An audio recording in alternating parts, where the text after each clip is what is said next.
The appendix is a small, finger-shaped pouch located in the lower right abdomen.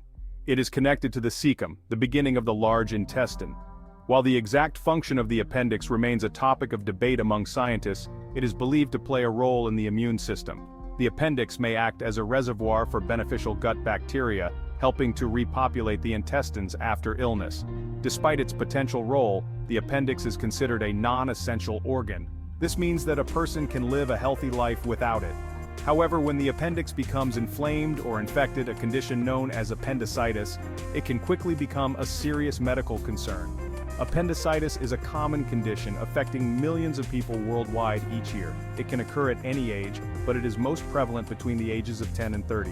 Understanding the symptoms, diagnosis, and treatment of appendicitis is crucial for ensuring timely medical intervention and preventing potentially life-threatening complications. Appendicitis typically begins with a dull, aching pain around the belly button. This pain may come and go, and it can be mild or intense. As the inflammation worsens, the pain usually shifts to the lower right abdomen, becoming sharper and more constant. In addition to abdominal pain, other common symptoms of appendicitis include nausea and vomiting, diarrhea or constipation, difficulty passing gas. It's important to note that not everyone experiences all of these symptoms, and the order in which they appear can vary. Additionally, some individuals, such as young children and older adults, may present with atypical symptoms, making diagnosis more challenging. If you experience sudden, severe abdominal pain, especially if it is accompanied by any of the other symptoms listed above, it is essential to seek medical attention immediately. Diagnosing appendicitis often begins with a thorough medical history and physical examination. The doctor will ask about your symptoms, including when they started, their severity, and any factors that make them better or worse. They will also inquire about your medical history, any medications you are taking, and any recent illnesses or surgeries. During the physical examination, the doctor will gently press on different areas of your abdomen to assess for tenderness, guarding, and rebound tenderness. They will also check for specific signs that are suggestive of appendicitis, such as McBurney's point tenderness, pain that is most intense when pressure is applied to a specific point in the lower right abdomen. Rovsing's sign, pain in the lower right abdomen when pressure is applied to the lower left abdomen. Psoas sign, pain in the lower right abdomen when the right hip is flexed against resistance. Obturator sign, pain in the lower right abdomen when the right hip is rotated internally. While these physical examination findings can provide valuable clues, they are not always conclusive. Further investigations, such as laboratory tests and imaging studies, are usually required to confirm the diagnosis of appendicitis. Laboratory tests play a crucial role in diagnosing appendicitis by identifying signs of infection and inflammation. A complete blood count, or CBC, measures different types of cells in your blood. Elevated white blood cell count, especially neutrophils, indicates infection. C-reactive protein, or CRP, is produced by the liver in response to inflammation. Elevated CRP levels can indicate appendicitis. Imaging studies like ultrasound or CT scan are often necessary to confirm the diagnosis. Section 5. Beyond the scalpel, non-surgical management of appendicitis. In some cases, appendicitis can be treated without surgery, using a combination of antibiotics and careful monitoring. This approach, known as non-operative management, is typically considered for patients with uncomplicated appendicitis, meaning the appendix has not ruptured. Antibiotics are essential for combating the bacterial infection that is driving the inflammation of the appendix. The specific type of antibiotic prescribed will depend on the individual patient and the severity of the infection. In addition to antibiotics, patients undergoing non-operative management will typically require intravenous fluids to stay hydrated and pain medication to manage discomfort. They will also be closely monitored for any signs of worsening infection or complications.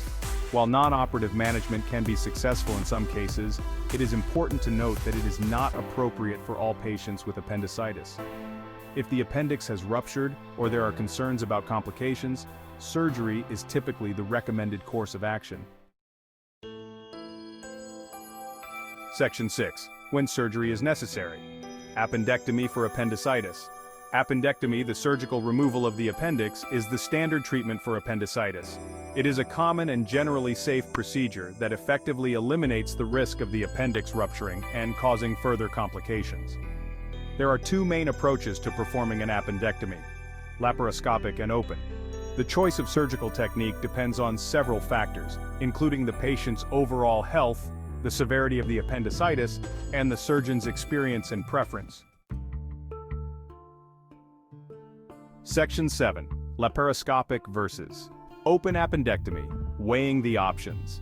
Laparoscopic appendectomy is a minimally invasive procedure that involves making several small incisions in the abdomen. A laparoscope, a thin tube with a camera attached, is inserted through one of the incisions, allowing the surgeon to visualize the appendix on a monitor. Surgical instruments are inserted through the other incisions to remove the appendix. Open appendectomy, on the other hand, involves making a larger incision in the lower right abdomen to directly access the appendix.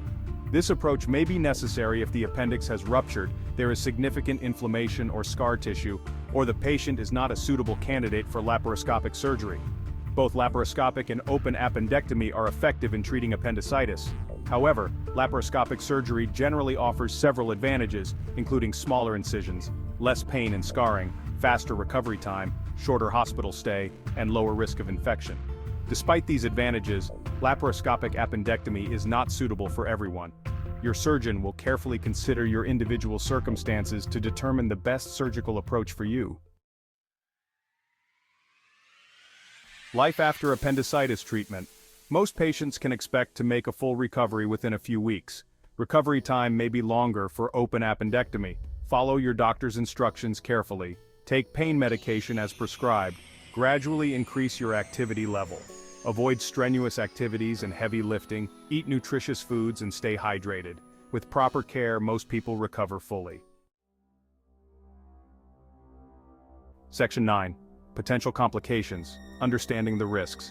While appendicitis is a common and treatable condition, it can lead to serious complications if left untreated. One of the most significant risks is rupture of the appendix. When the appendix ruptures, it releases bacteria and pus into the abdominal cavity, which can lead to a serious infection called peritonitis. Peritonitis is a life-threatening condition that requires immediate medical attention. Signs and symptoms of a ruptured appendix include sudden, severe worsening of abdominal pain, fever and chills, nausea and vomiting, rapid heart rate, shortness of breath, and confusion. If you experience any of these symptoms, it is crucial to seek emergency medical care immediately. Other potential complications of appendicitis include abscess, a collection of pus that can form around the appendix, intestinal obstruction, blockage of the intestines, which can cause severe pain, nausea, and vomiting, and sepsis, a life-threatening condition that occurs when the body's response to infection damages its own tissues and organs. Prompt diagnosis and treatment of appendicitis are essential for preventing these complications. Section 10. Prevention and early detection. Your role in appendicitis care. While there is no guaranteed way to prevent appendicitis, there are steps you can take to reduce your risk and promote early detection. Eat a high-fiber diet. A diet rich in fruits, vegetables, and whole grains can help keep your digestive system healthy and regular, potentially reducing the risk of appendicitis. Stay hydrated.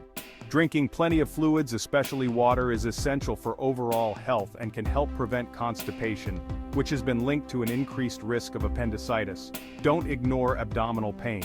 If you experience sudden, severe abdominal pain, especially if it is accompanied by other symptoms of appendicitis, seek medical attention immediately.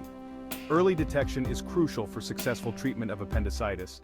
If you suspect you or someone you know may have appendicitis, do not delay seeking medical care. Section 11. A stitch in time. The importance of prompt medical attention. Appendicitis is a serious condition that requires prompt medical attention. While the appendix may be a small organ, its inflammation can have significant consequences if left untreated. Understanding the symptoms, diagnosis, and treatment of appendicitis is crucial for ensuring timely intervention and preventing potentially life-threatening complications. If you experience sudden, severe abdominal pain, especially in the lower right abdomen or any other concerning symptoms, do not hesitate to seek medical care. Remember, when it comes to appendicitis, a stitch in time saves 9.